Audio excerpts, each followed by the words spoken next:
So Arsenal 1, Manchester City 0. At the 13th attempt in the Premier League, we have finally, Ches, beaten Manchester City. And that is, I think, the 8th attempt under Mikel Arteta in the Premier League. Great beating them at Wembley, which we do quite a lot, unless Aguero's there and Wenger's the manager. But when it comes to cup semis and finals or whatever it may be, normally we do all right at Wembley. But at the Emirates, the Etihad, normally. But today, weren't pretty. I thought it was a very boring game. I'm going to watch it back tomorrow. Obviously, when I'm invested, the chat's going, we're talking and all of that. I'm going to watch the whole game back knowing the scoreline, and I can analyse it a bit more. But based off of what you witnessed, with the sound up, with the commentary, what did you make of that? Well, I thought it was quite interesting. My honest opinion of that is that we basically just outfoxed them. And I think it was a boring game. Yes, it was. I mean, we started off very, very nervy. Raya looked so nervous. Nearly cost us a goal. Got lucky with that. But you have to give credit to certain players in that game, Lee. Saliba absolutely put Haaland in his back pocket. He bounced him into the North Bank at one point. He did, absolutely, and absolute class. Well played to William Saliba for that. But the fact remains is we got away with the 3 points against a team that we did, to be honest, control. We started off shaky. Let's get it right. But I have to give my credit to Mikel Arteta. He got the substitutions bang on at the right times. So fair play to you, my friend. You got it right. Pep Guardiola, there's one point in that game, I was watching him, and you can see where Arteta gets the old plane landing signals from. Because Pep was flapping. He was flapping. Yeah, so respect to the players. It was a great strike from Martinelli, knocked out the old Man City player straight at his arse and in the back of the net. And you have to win games like that, unfortunately. Mate, we've been done by Man City, by Rodri, who should never have been on the pitch at the time when AirPod Albert was in charge a few seasons back. Yeah. Rodri then goes and scores 94th minute. We've been sucker punched a few times. Do you know what? From my perspective, I know you was in my watch along as well. For me, I thought they were in second gear. I thought they were toying with us first 25, 30 minutes. Yeah, okay, cool. Yeah, I'm like, Kovacic should have been sent off. If not for the Odegaard challenge, definitely a second yellow on Declan Rice. Yeah. And even Lewis, who's City fan, who done a fan cam, and people that were coming in my comments that were City fans, yeah, we were lucky to keep Cover on the pitch. Yeah, at least they were cool with it. I just did Kenny's fan cam. He said there was a lot of Man City fans giving it all that at the ground, getting in Arsenal fans' faces, you're rubbish, you're this. Yeah, and they weren't humble with it. The ones in my chat, they were cool. Yeah, and they were sound. But they are very upset, the ones that I've seen in my chat and the ones I've spoke to. But on the balance of play, I think a draw would have been fair. Having said that, yeah, I think that they didn't get out of second gear. And I was like, they're kind of testing the water. Yeah, and then they're going to kick on. But they never kicked on. And I think it was two teams that would have took a draw and didn't want to go gung-ho. Ultimately, one bit of 4 of Arteta's substitutions, Thomas Partyball, Martinelli, into Tomiyasu. I don't know why he was at centre forward, but fair play. Maybe he was playing the Zinchenko role. And then down to Havertz, fair play, lays it off, Martinelli, bang. Yeah, and fair play. Listen, I'd take a dirty, horrible, stinky 1-0 because I predicted 3-1 loss. When you expect a loss and you get a win, you get Colgates. And we're all happy. We're the negative ones, Jez. Look how happy we all were. Yeah, my whole urbanisation know I'm here. Yeah, they're probably all fuming. They're like, why is this guy in this block going mad? I prefer to look at it from this perspective. I'm going to do a match reaction tomorrow. I've been making notes. I actually think there was a little bit of horseplay there by Arsenal today in the fact that I agree with you that Man City didn't get out of second gear, but was that the fact that Arsenal actually put it on them, disrupted their gameplay? They never could get out of second gear because they couldn't get into third because Arsenal were on them. Yeah. And I have to give credit where credit is due to the whole of that defence today. We were shaky to start with, and it looked a bit, oh crikey, all this playing out the back nonsense. It's not looking good, and I don't like that. We're not great at it, but the fact is we got away with it. Man City are better at that than us, but the fact is, Lee, that we actually, to a point, controlled them, and that's my perspective. That's where I'm going to look at the game.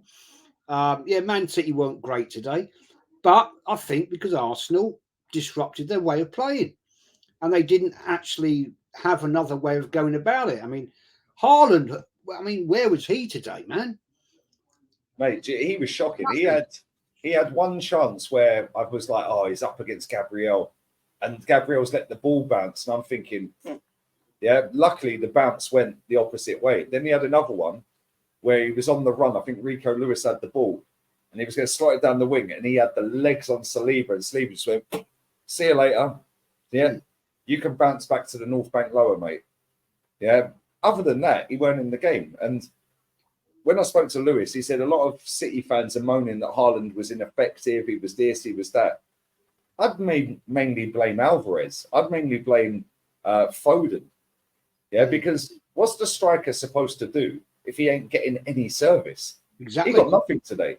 No, he didn't. Yeah, their best players today, in my opinion, yeah, and City fans or anyone watching this may disagree, but for me, their best players were their left back Vardiel, who's a centre back playing at left back, yeah, and Rico Lewis, who's a right back playing at CM, yeah.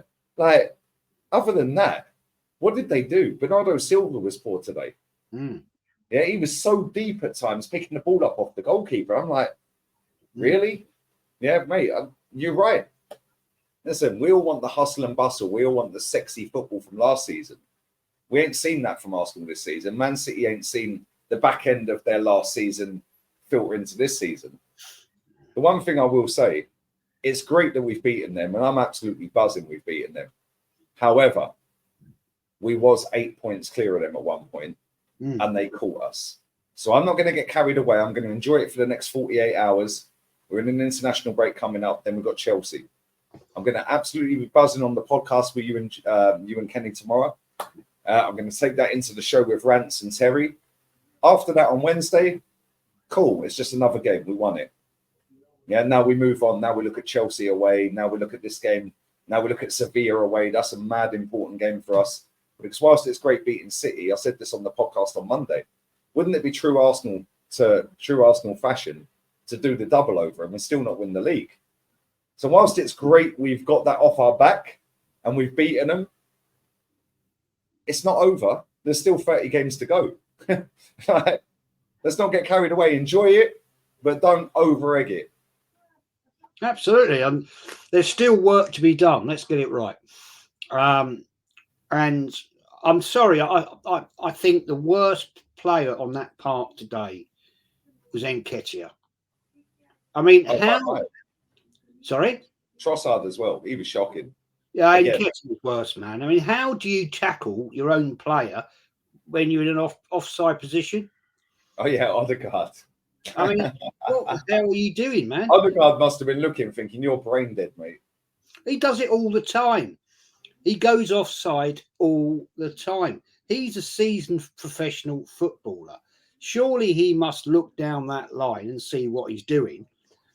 And I hate to berate players, but he, mate, is just not the levels. As soon as he went off today, we looked a better team. Yeah. And when Jorginho went off, we looked a better team. I mean, all I put in your comment, you didn't see it, but with Jorginho, sideways, backwards. That's all he does. Can he not actually go and run forward with the ball? Does he not have that capability? That's all he does. Sideways, backwards. There's a couple of occasions, Lee, where we were progressing forward, right? We were actually going forward, starting to press. Jorginho gets the ball. At one point, he passed it all the way back to Raya. Yeah, all the way to the keeper. Yeah. Really? Maybe that was the game plan, Jez. Like we're not privy to the game plan, because for me it was like we'd get all the way up there, and then it was like, don't take the man on. Maybe. Right? And I remember when I spoke to Big Steve, I did a show with Big Steve, and he said that when he was speaking to the players on the treble celebrations, they dragged him in. Erling Haaland dragged him into the after party and all that, yeah, on the treble celebrations. And he was talking to him, and they were saying when they played Real Madrid away, they were told and instructed by Pep, don't take your fullback on. Yeah, don't take the fullback on. I know that's over 2 legs. Don't take your fullback on. Yeah, get out of here with something, a draw, a win if we can. They got out with a draw. Now Real Madrid in their head are going, oh, this lot ain't got nothing. They can't get round us. Maybe that was the game plan today. Yeah, don't overlap them. Yeah, because how many times did we overlap them today? We didn't. No. Yeah, Ben White went round them a couple of times. Other than that, did Zinchenko overlap? No. Did Jesus? Martinelli came on, yeah, injected a bit of energy and then disappeared for 15, 20 minutes, but ultimately got the winner at the end. But that was only, like you said, when Eddie went off, when Jorginho went off, yeah, when Zinchenko went off, yeah, and big up Zinchenko. As much as I can't stand his off-field stuff, yeah, and I really wanted to say something about it on here, ain't the time for that. We've just beaten Man City. I said all week, if Pep's a genius, he puts Doku on Zinchenko. What does he do? And then he's in the box, and I'm like having kittens. I'm like, oh my God, he's in the box. Bang. Zinchenko wins the ball, runs off with the ball. Then he switches in the other side. Zinchenko off Tommy on, involved in the goal. Bish, bash, bosh. Yeah, great performance in the end. But it's only a great performance because we nicked the win. Yeah, overall, the balance of play, it was probably a draw, and it was 2 teams that injury is killing both of them. Saka, Martinelli came off the bench. Thomas Partey came off the bench. I get it. Yeah, Timber's injured. But then they've got KDB out. They've got Rodri suspended, etc. So it was 2 teams that didn't want to lose the game. Yeah, but ultimately, we nix it. Yeah, fair play.